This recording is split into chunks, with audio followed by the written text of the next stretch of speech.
You really think they remember us, please? We've been out of the picture for centuries. Gareth leaned back in his chair, arms crossed, as he looked out the large window of the orbital station below Earth, rotated a blue and green marble that now looked more peaceful than it had in centuries in the room. With him sat a small gathering of old soldiers, veterans of wars long forgotten. They weren't exactly young anymore, and the younger races in the galaxy had stopped fearing humanity long ago. But that was about to change. They don't need to remember James, replied his voice steady. They'll be reminded soon enough. For the past few hundred years, the galaxy had been at peace, at least for those who weren't paying attention. Humanity had been isolated, sidelined by its own choice. Other species didn't want them involved in the affairs of the galaxy, claiming humans were too aggressive, too dangerous, so humanity retreated to the fringes, abandoned by a galactic council that was more than happy to push them away. For generations, humans thrived in their own systems, keeping to themselves.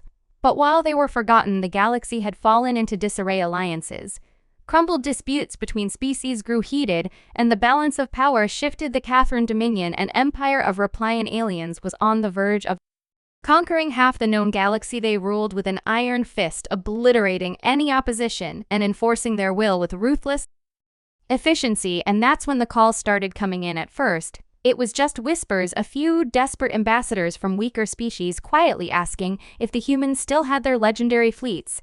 Then it became more open, more frantic requests for aid. Flooded human communication line. Species, once too proud or too arrogant to speak to humans, now begged for help. The Galactic Council, now trembling under the pressure of Catherine expansion, had reluctantly sent a formal request. They had asked for them humans to assist in negotiations. Gareth and James knew better. Negotiations were a thinly veiled plea for one thing: war. You think we can pull this off? Gareth asked, tapping his fingers on the table. They've been handling things their way for so long. We're not the same as we used to be. Doesn't matter, James said. Standing and walking over to the console, he flicked a switch and a map of the galaxy appeared in front of them. Red zones marked Kethan-controlled territories. The map was nearly bleeding. It's not about whether we can pull it off, it's about reminding them why they should have never forgotten in the first place. In truth, humanity hadn't lost its edge over the centuries. While the rest of the galaxy busied itself with treaties, trade disputes, and minor skirmishes, the humans had quietly been perfecting their military technology. They had turned war into a science, a discipline refined over generations, but it was more than just technology. They had learned patience. Time for humans had become a tool just like any other. We've already got the fleet on standby, James continued, scrolling through the data on the console. 3 carriers, 24 assault ships, and enough firepower to remind every species out there why they used to tremble at the sight of a tan insignia. Gareth chuckled. It's almost funny, isn't it? They thought they could manage without us. Now they're about to find out what they've been missing. He stood and stretched, his old bones creaking as he did. I'm guessing we're not planning to do this quietly. James grinned. Subtlety isn't really our thing. The door slid open, and a third man entered the room, his uniform crisp metals gleaming on his chest.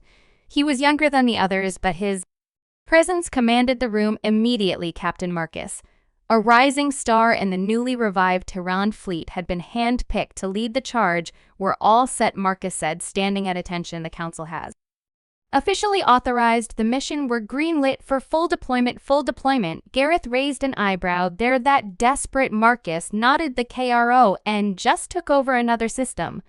The council is in full panic mode. They'll agree to anything at this point. James smirked, and here I thought they'd forgotten about us.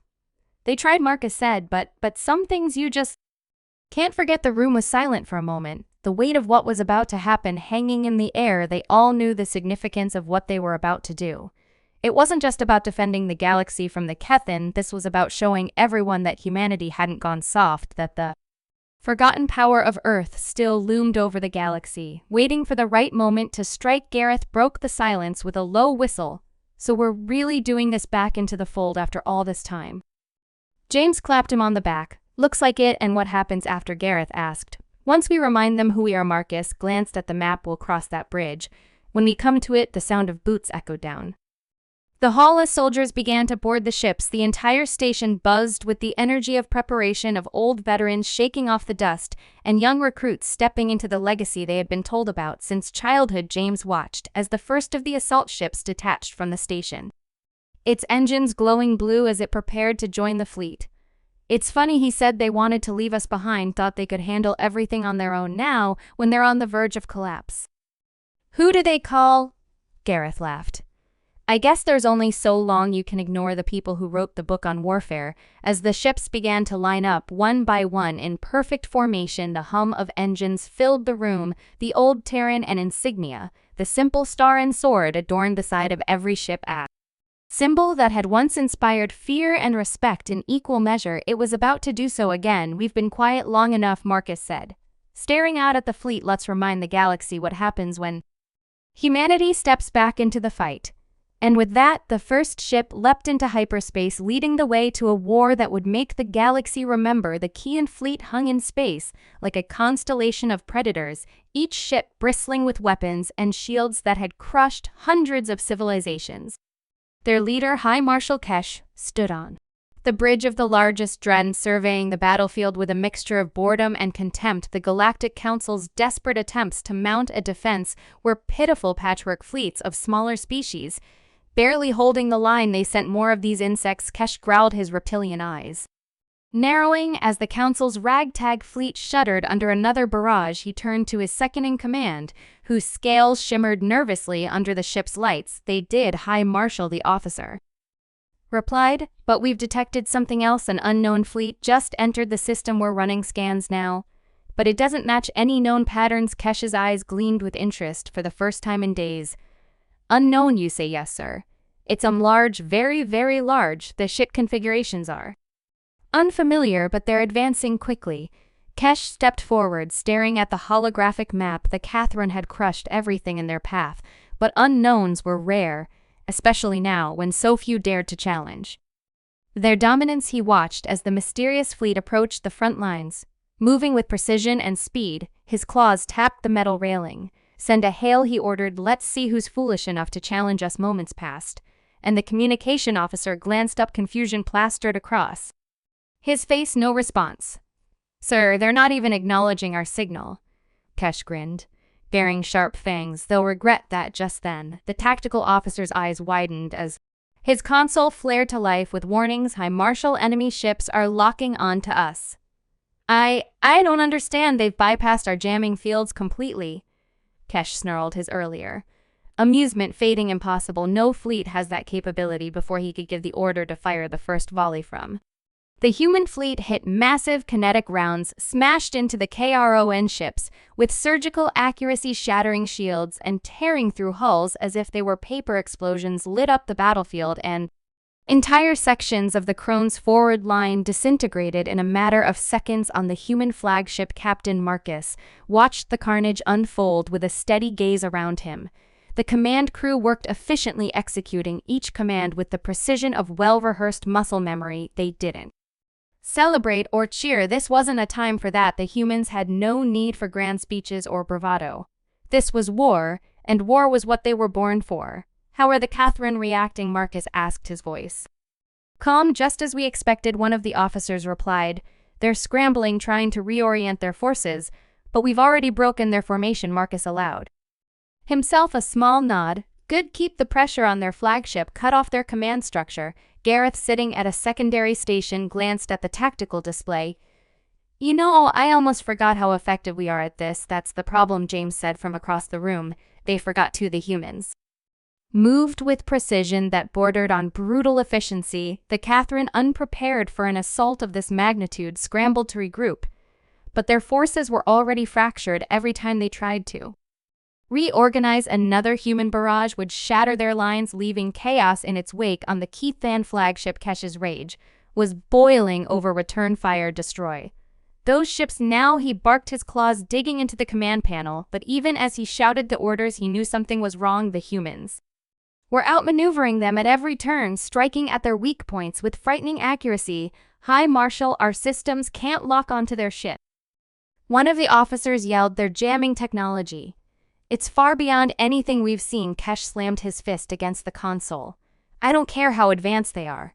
We are the Catherine we do not lose, but for the first time in his career, he felt something unfamiliar gnawing at the edges of his mind. Doubt these humans, these relics of a forgotten era, were not like the weak species he had crushed before. They were something else entirely, as the battle raged on. The human fleet continued to tear through the Kethan forces with ruthless precision. Their weapons were advanced. But it wasn't just the technology that gave them the edge. It was their strategy, their ability to adapt on the fly, to exploit every weakness with surgical strikes. The Kethan were powerful, but they fought with brute force. The humans, on the other hand, fought with intellect and experience that only centuries of war could forge. Incoming transmission from the Kethrone flagship, one of the communication officers said. Glancing up at Marcus nodded, put it through. Kesh's face appeared on the main screen, his eyes burning with fury. Humans, he spat. I thought your kind had vanished, crawled back into the shadows, where you belong. Marcus didn't flinch. Looks like you were wrong. You dare challenge the Kethrone Dominion? We have conquered half the galaxy. We will grind you into dust. You've conquered half the galaxy because we weren't around to stop you, Marcus said, his voice steady. That changes today. Kesh's lips curled into a snarl. You think you can stand against us? We outnumber you 100 to 1. Your arrogance will be your downfall. Marcus glanced at the tactical display, where the Kethrone forces were still struggling to regroup. Arrogance number. This isn't arrogance. This is experience. With that, the transmission cut off, and the human fleet resumed its assault. Kesh roared in frustration, watching as his fleet was torn apart piece by piece. The humans were relentless, methodical. There was no mercy in their attacks. No hesitation, just cold, calculated destruction as another Catherine ship exploded in the distance. Gareth leaned back in his chair, shaking his head. It's almost unfair, almost. James replied, his eyes focused on the screen. But fairness never mattered in war. And for the first time in centuries, the galaxy was beginning to remember why humanity had once been feared above all others. Kesh's dreadnoughts shuddered violently as another barrage of human fire tore through its defenses. Alarms blared and the crew scrambled to regain control, their reptilian hands shaking as the entire ship buckled under the relentless assault. The once unstoppable Kethan fleet was now nothing more than debris scattered across the stars, and Kair's mind raced as he struggled to comprehend the disaster unfolding before him. This can't be happening, he roared, slamming his fists onto the command console. We are the Kethrone we don't lose. But even as the words left his mouth, the truth settled in. They were losing badly. High Marshal, our shields are failing. We've lost over 70% of our fleet. One of his officers shouted, his voice shaking. We can't hold them off any longer. Kesh bared his fangs, refusing to accept the reality. Prepare for a full retreat. Order the remaining ships to fall back to our secondary line. But there was no secondary line, not anymore. The humans had destroyed it before it could even be established. Kesh's empire, the mighty KRON Dominion that had ruled over countless worlds, was crumbling faster than he could respond. On the human flagship, Marcus watched the collapse of the KRON fleet with the same steady calm he had maintained throughout the battle. The kind had been powerful, yes, but predictable. They relied on overwhelming force, on the fear they instilled in their enemies. But fear meant nothing to humans. Not anymore. Fleet status, Marcus asked, his tone controlled. Minimal damage. Across all ships, an officer reported. We've lost none. They're falling apart. Good, Marcus replied. Target their flagship. It's time to end this. The tactical display zoomed in on Kesh's dread, not which was limping away from the battlefield, desperately trying to escape the inevitable. Marcus leaned forward slightly, his eyes narrowing as he gave the final order. Fire. The human fleet unleashed its full might. At concentrated barrage of kinetic rounds and energy beams tore through the Kethrone flagship, shattering its hull and sending debris spiraling into space. For a brief moment, Kesh stood in silence, watching as his empire, his entire life's work, disintegrated around him. We were supposed to be unstoppable, he whispered to himself. How could this happen? And then the human barrage hit the ship. Buckled alarms screamed, and the viewports filled with fire and light. Kesh, High Marshal of the Catherine Dominion, was no more as the wreckage of the flagship drifted through space. The remaining Catherine ships surrendered one by one. Their once proud fleet was now little more than a collection of battered survivors scattered and broken on the human flagship. The mood was quiet, professional. There was no celebration, no boasting. This was just another mission completed with the same cold efficiency that humanity had perfected over centuries. All enemy ships are standing down. One of the officers reported, "We've won." Gareth leaned back in his chair, rubbing his tired eyes. "Well, that went better than expected." James chuckled softly. "We knew it would. They never stood a chance once we got." Serious Marcus turned to face the bridge crew, his expression unreadable. "Send a message to the Galactic Council. Tell them the Keithan Dominion is finished." "And what about the rest of the galaxy?" Gareth asked. "They've all been watching this. You know, every species out there just saw what we did. Wanted us back," Marcus said simply. "Now they've got us." There was a moment of silence as the implications of that statement hung in the air. For centuries, humanity had been content to stay on the sidelines, watching as the galaxy played its games of politics and power. But now the game had changed. The galaxy had called on humanity for help, and humanity had answered, and in doing so, they had reminded everyone why they were feared in the first place. "We won't go back to being forgotten," James said quietly. "They'll never forget again." Marcus nodded, his eyes fixed on the stars outside the viewport. They won't." As the human fleet began to regroup, preparing to return to their home systems, a single transmission came through from the Galactic Council. It was a message of thanks, of gratitude, and of relief. But buried within it was something else, fear that the humans now awakened might not stop with just the kind. "Do you think they're afraid of us now?" Gareth asked, glancing over at Marcus. "They should be," Marcus replied without hesitation.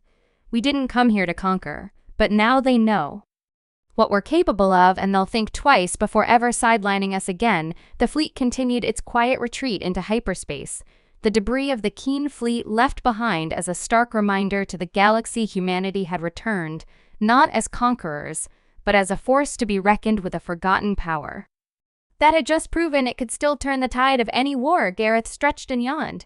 "You know what's funny?" "What's that?" James asked. "They thought they were calling in a relic, something ancient forgotten. Turns out they were just calling in the future." Marcus allowed himself a small smile at that. Though his eyes remained on the stars, the galaxy had changed today, and they all knew it, but humanity's role in that galaxy had only just begun. "Let's head home," Marcus said, standing from his chair. "We've reminded them who we are, that's enough for now." And with that, the fleet disappeared into the void, leaving behind a galaxy that would never be the same.